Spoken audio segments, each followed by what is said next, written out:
Little House on the Prairie. Indians in the house. Early one morning, Pa took his gun and went hunting. He had meant to make the bedstead that day. He had brought in the slabs when Ma said she had no meat for dinner.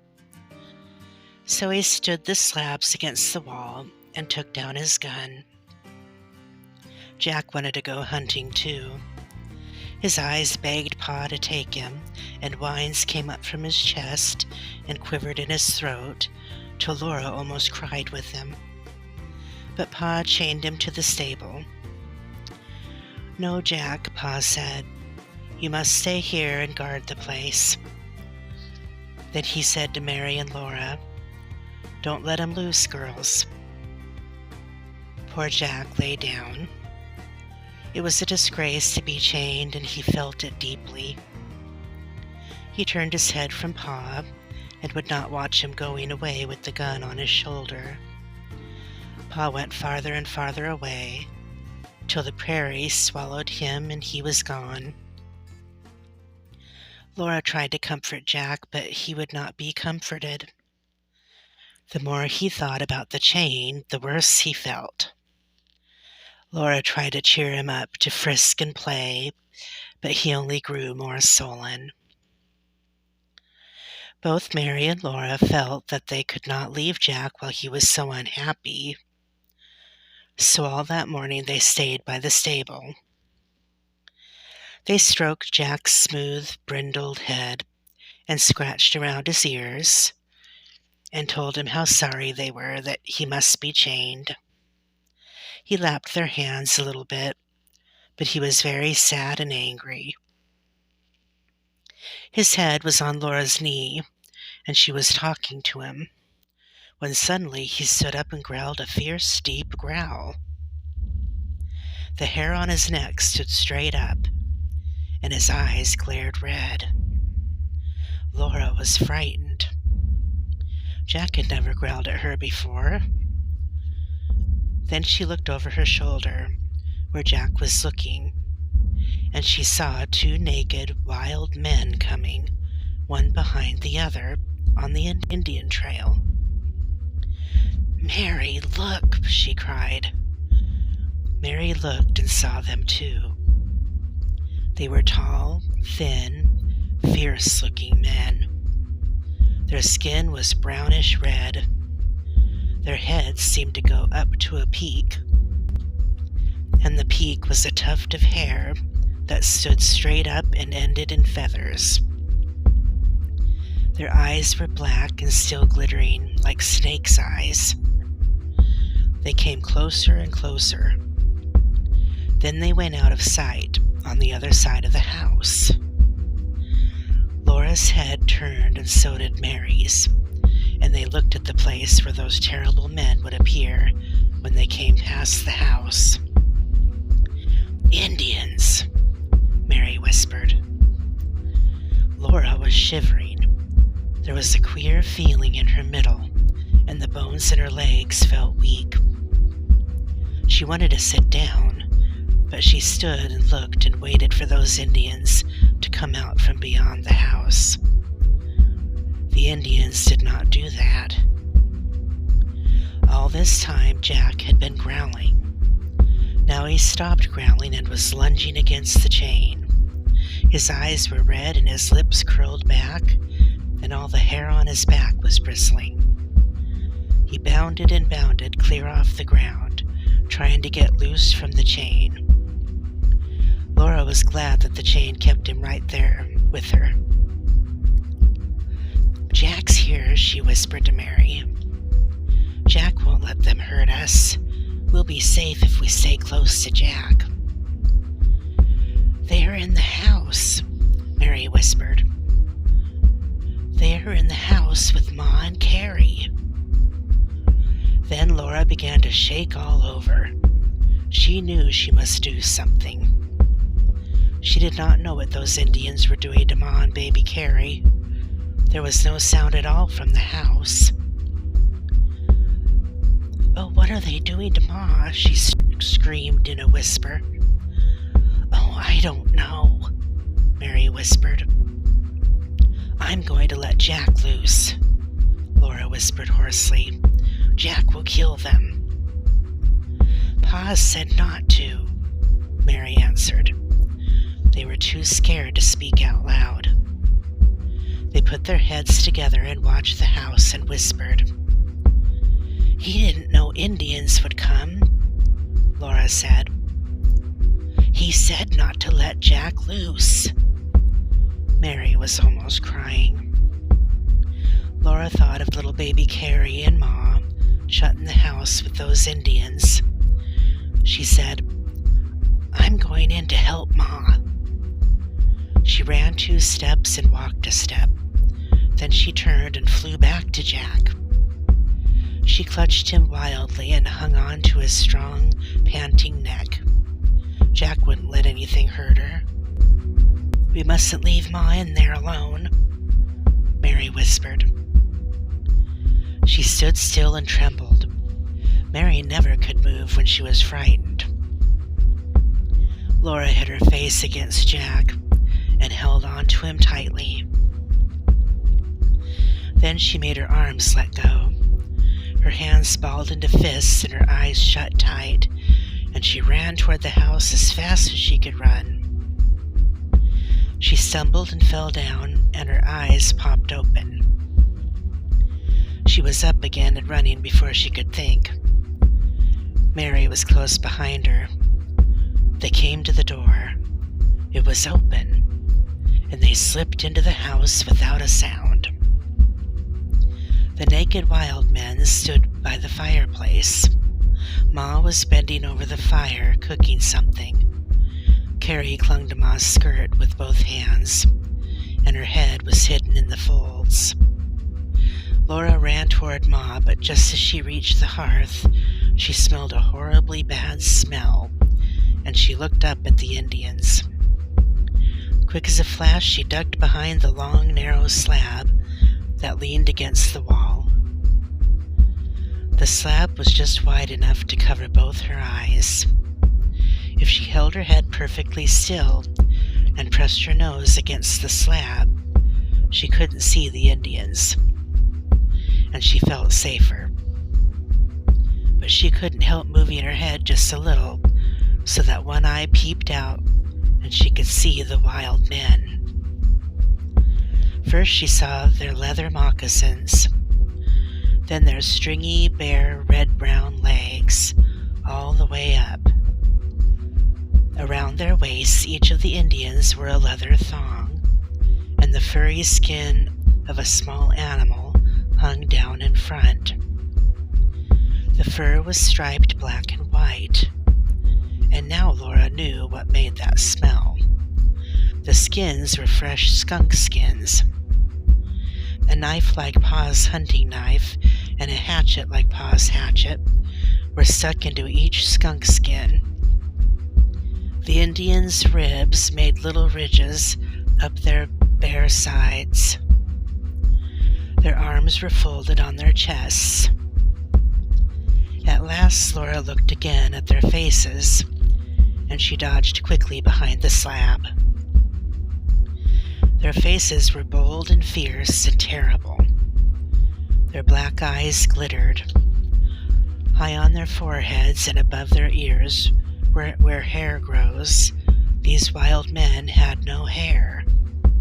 But on top of their heads, a tuft of hair stood straight up. It was wound around with string, and feathers were stuck in it. When Laura peeked out from behind the slab again, both Indians were looking straight at her. Her heart jumped into her throat and choked her with its pounding. 2 black eyes glittered down into her eyes. The Indian did not move. Not one muscle of his face moved.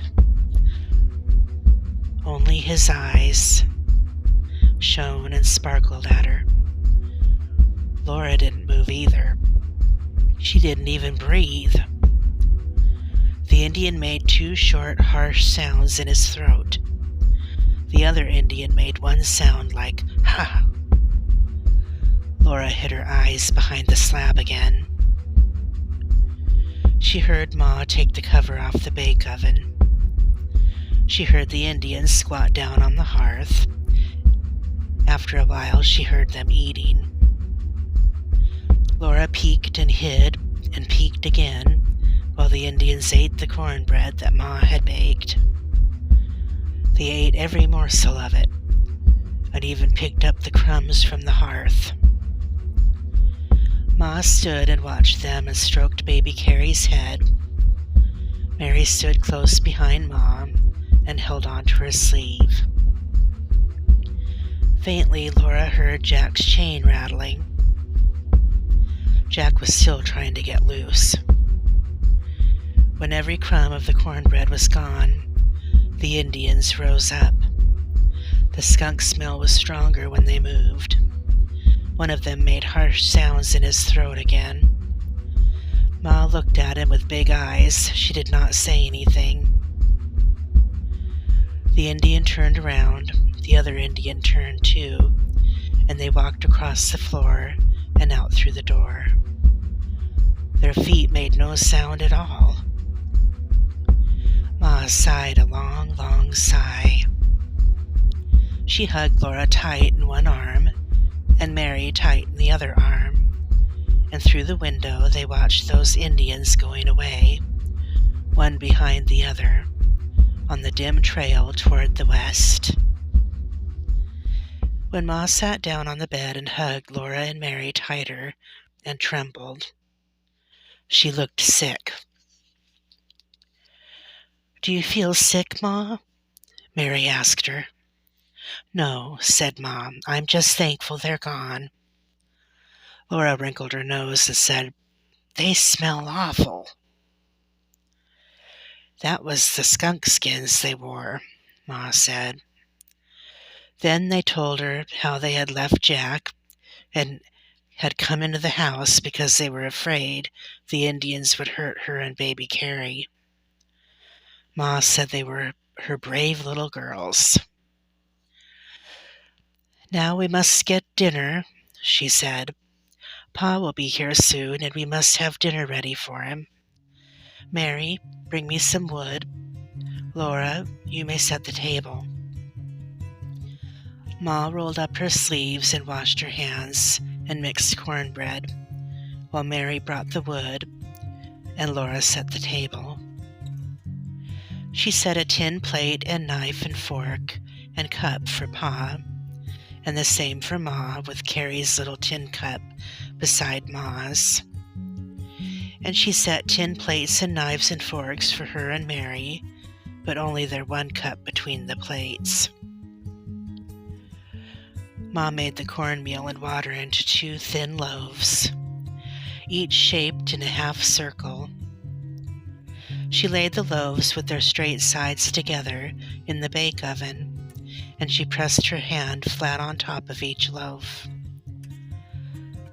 Pa always said he did not ask any other sweetening when Ma put the prints of her hands on the loaves. Laura had hardly set the table when Pa was there. He left a big rabbit and 2 prairie hens outside the door and stepped in and laid his gun on its pegs. Laura and Mary ran and clutched him, both talking at once. "What's all this? What's all this?" he said, rumpling their hair. "Indians? So you've seen Indians at last, have you, Laura? I notice they have a camp in a little valley west of here. Did Indians come to the house, Carolyn?" "Yes, Charles, 2 of them," Ma said. "I'm sorry, but they took all your tobacco and they ate a lot of cornbread. They pointed to the cornmeal and made signs for me to cook some. I was afraid not to. Oh, Charles, I was afraid." "You did the right thing," Pa told her. "We don't want to make enemies of any Indians." Then he said, "Whew, what a smell." "They wore fresh skunk skins," said Ma, "and that was all they wore." "Must have been thick while they were here," Pa said. It was, Charles. We were short of cornmeal, too. Oh well, we have enough to hold out a while yet. And our meat is running all over the country. Don't worry, Carolyn. But they took all your tobacco. Never mind, Pa said. I'll get along without tobacco till I can make that trip to Independence. The main thing is to be on good terms with the Indians. We don't want to wake up some night with a band of screeching He stopped.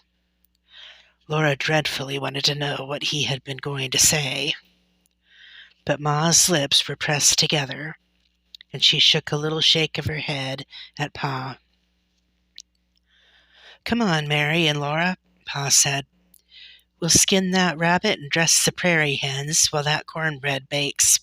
Hurry, I'm hungry as a wolf. They sat on the woodpile in the wind and sunshine and watched Pa work with his hunting knife. The big rabbit was shot through the eye, and the prairie hens' heads were shot clean off. They never knew what hit them, Pa said. Laura held the edge of the rabbit skin while Pa's keen knife ripped it off the rabbit meat.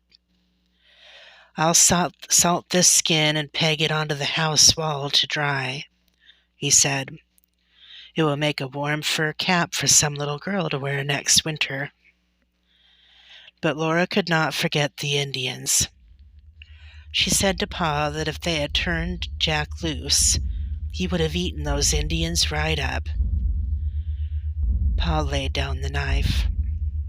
Did you girls even think of turning Jack loose? He asked in a dreadful voice. Laura's head bowed down and she whispered, Yes, Pa. After I told you not to? Pa said in a more dreadful voice.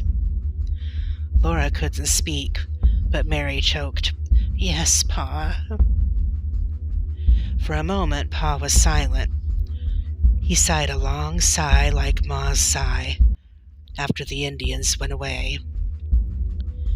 After this, he said in a terrible voice, You girls remember always to do as you're told. Don't you even think of disobeying me. Do you hear?